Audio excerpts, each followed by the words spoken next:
bakit daw mabagal yung COP evaluation nila? You're never gonna make it, you're not good enough. There's a million other people with the same stuff. You really think you're different? Man, you must be kidding. Think you're gonna hit it, but you just don't get it. It's impossible, it's not probable, you're irresponsible. Too many obstacles, you're as long as you're dreaming.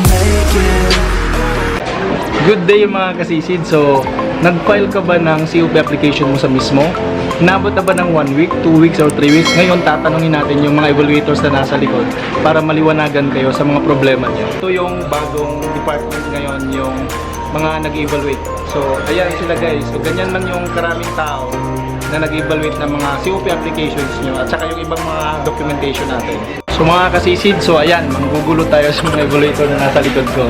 So maya-maya magtatanong tayo sa kanila lahat ng mga questions nyo, inquiries nyo, bakit nadidelay yung online evaluation nyo. So, nandito tayo ngayon sa mga online evaluator. So yung mga delay nyo, sila yung sisihin nyo. Joke lang, hindi.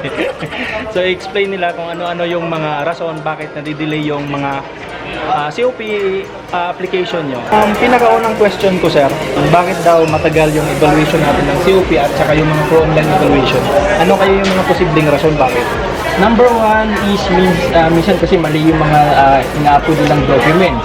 So mali talaga. Example sir, paano naging mali? Okay, like yung nag-upload sila ng example sir, na sila na ng medical, hindi nila napipirmahan, and then minsan nag-upload sila ng expired na medical. Okay.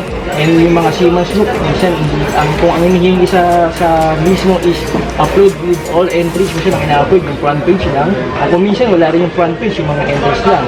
And then minsan yung number one sir, yung document type na ina-apply natin. So dun talaga dapat tayo mag-focus sa document type. Kasi kung ang inyong certificate is for refresh or like revalidation, so dapat dun tayo mag-approach sa revalidation. Yes. And minsan po, lalo sa may mga sakay, no, may mga, lalo kung ang inyong ina-apply ng COP is nag-require ng C-service and then ang sakay nyo isa domestic.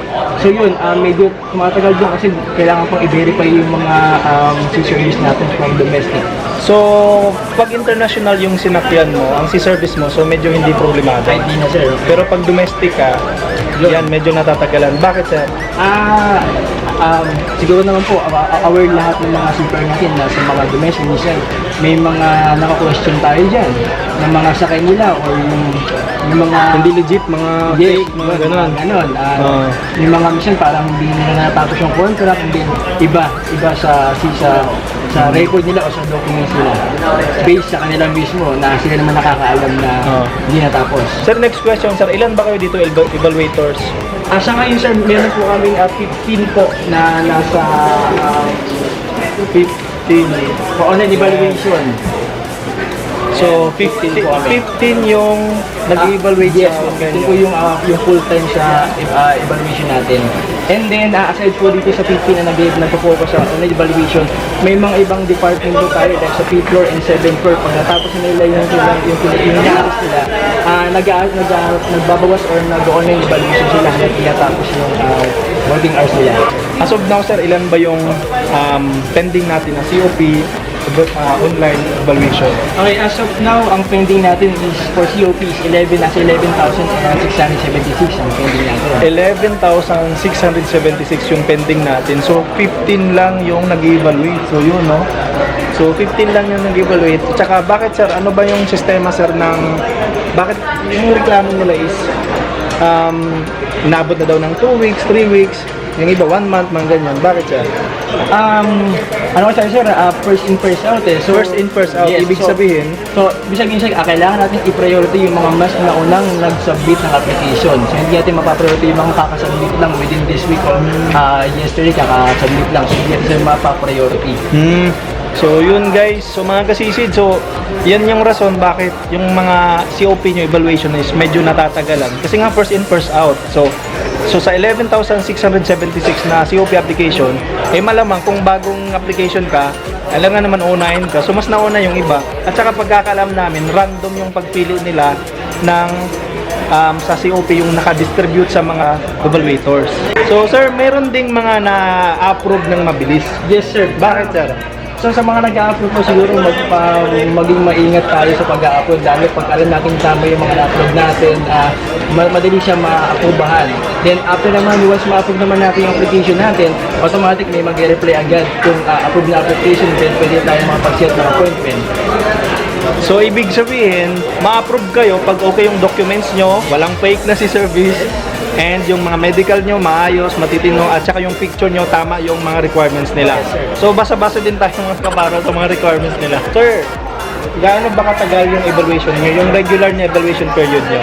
Okay, ang regular na evaluation natin is 24 to 48 hours. So, sabihin, 8 working hours a day ang ating Okay. evaluation. So, kung minsan, or madalas, nag-overtime tayo, no? Para mas makabawas tayo sa mga pending applications natin sa online. Okay, so 24 to 48 is working hours. Mga kabaro, para hindi naman kayo mahirapan sa evaluation nyo, huwag naman sana tayo mag-upload ng ganitong picture. Oh. Di ba parang nasa bridge lang. Eh. Yung iba, sinasabi nilang 2x2. Oh. Ito yung 2x2 niya. Oh. Full body. 2x2 whole body pala. Pinakamahirap dyan. Kasama mo yung jowa mo sa picture mo yan. Oh. Sa tingin nyo, ma-approve kayo. Okay, so ngayon tatanungin natin yung mga evaluators. Ano ba yung mga tips nila para pag nagpapa-evaluate kayo, yung online evaluation nyo mabilis? Number one tip ko siguro, basahin mabuti ang document na kailangan i-upload. Yung sa picture natin, dapat walang name tag. Dapat naka-plain white polo shirt tayo and with white background. And sa pag-sign, dapat lagi natin pinipinamahan yung mga documents natin once i-upload. At pwede naman tayo mag-multiple upload eh. Kung may na-upload tayo na mali, so pwede natin i-upload yung pag na-upload natin ng tama yung sa documents. So paano yung sa uploading, sir? So saan ba sila dapat nag-upload? Sa documents muna? Yes, dapat sa documents muna bago natin i-apply yung application natin. Kasi once masabit natin yung application, kung ano po yung nasabit natin, ayun papasok sa online evaluation. Sabihin, walang laman, or minsan corrupted yung file. Ayun, ganun yung mga keys. Okay mga kasisid, so ngayon i-summarize lang natin. Ano ba yung mga rason bakit nadidelay yung evaluation nyo, online evaluation nyo, especially yung mga COP? Marami. So right now, meron silang 11,676 na COP application at saka yung mga nag-evaluate ko nasa 15 lang. So first in first out din yung style nila. And pag kulang kayo ng mga documents o pag mali, talagang matatagalan kayo. And antay-antay lang. So sa sinabi nila, 24 to 48 hours ang nakapublish doon sa evaluation nila, pero working hours yon. So in a day, mayroon tayong 8 hours. So kung 24 hours yon, so 3 days yon. So pag medyo kulang pa, may problema. Kunwari fake yung si service mo, inaabot yun ng mga 48 hours. So 6 days lahat. Hindi pa kasama yung Saturday, Sunday nun. So yun yung mga rason bakit yung mga COP natin, online evaluation natin, medyo natatagalan. Pero pag okay naman lahat yung mga in-upload yung mga documents, requirements, lahat-lahat, talagang nasusunod nila yung 24 to 48 hours. Ito kabaro, may bago lang ha. So yung iba kasi nagrereklamo ba't ang tagal nila na-approve. Siguro ganito yung sinubmit nila mga picture oh.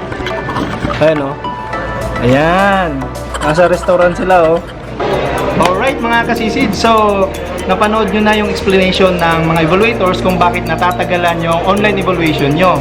So yun yung mga rason. So kung may mga comments kayo, suggestions, i-comment nyo lang dito sa baba ng video na to. And please don't forget to watch my latest vlog na nasa taas ng screen at saka yung nasa baba para sa playlist. And don't forget to subscribe sa YouTube channel ko, Kuya Sid. Salamat guys sa panonood. God bless us and see you on my next vlog.